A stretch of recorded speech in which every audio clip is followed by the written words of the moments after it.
ನಮಸ್ಕಾರ. ನಾನು ಗಣೇಶ್ ಲಮನೆ. ಇವತ್ತೊಂದು ಚಿಕ್ಕ ವಿಷಯವನ್ನು ತಗೊಂಡು ಬಂದಿದ್ದೇನೆ. ಅದು ಏನಂದರೆ, ಈ ಜಗಚ್ಚಾಲಕ, ಜಗನ್ನಿಯಂತ್ರಕ, ಜಗತ್ಕರ್ತ, ಜಗತ್ ಹರ್ತ ಅಂತಹ ಒಂದು ಅಲೌಕಿಕ ಅದ್ಭುತ ಮಹಾನ್ ಶಕ್ತಿ ಪರಮೇಶ್ವರ, ಈಶ್ವರ, ದೇವರು, ಭಗವಂತ ನಮಗೆ ಮಾನವರಿಗೆ ಅತ್ಯಮೂಲ್ಯವಾದಂಥ ಒಂದು ದೇಹವನ್ನು ಕೊಟ್ಟಿರ್ತಾನೆ, ಅಷ್ಟಾಂಗಗಳನ್ನು ಕೊಟ್ಟಿರ್ತಾನೆ.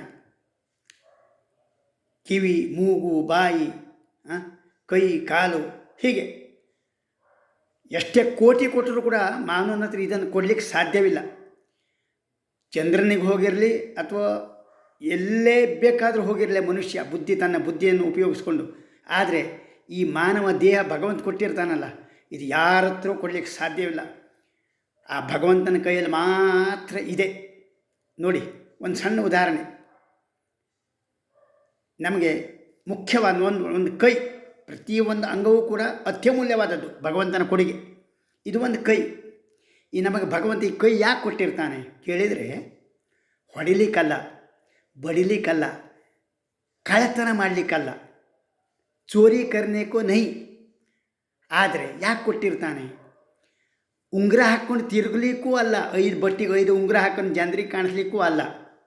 ಭಗವಂತ ನಮಗೆ ಕೈ ಕೊಟ್ಟಿರ್ತಾನೆ. ಯಾಕೆ ಕೇಳಿದರೆ, ಭಗವಂತನ ಪೂಜೆಯನ್ನು ಮಾಡಲಿಕ್ಕೆ, ದಾನ ಧರ್ಮಾದಿಗಳನ್ನು ಮಾಡಲಿಕ್ಕೆ, ಒಳ್ಳೆ ಕೆಲಸ ಕಾರ್ಯಗಳನ್ನು ಮಾಡಲಿಕ್ಕೆ.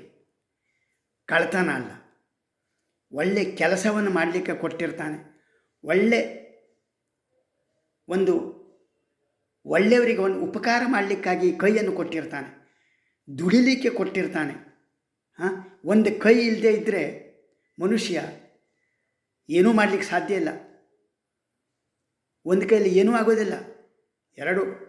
ಎರಡೂ ಕೈ ಇದ್ದರೆ ಮಾತ್ರ ಬಲ. ಹೇಗೆ? ಹಾಗಾಗಿ ಈ ಕೈ ಇದೆಯಲ್ಲ, ಇದನ್ನು ಒಳ್ಳೆ ಕೆಲಸಕ್ಕೆ, ಒಳ್ಳೆ ಕರ್ಮ ಮಾಡಲಿಕ್ಕಾಗಿ ಉಪಯೋಗವನ್ನು ಮಾಡಿಕೊಳ್ಬೇಕು.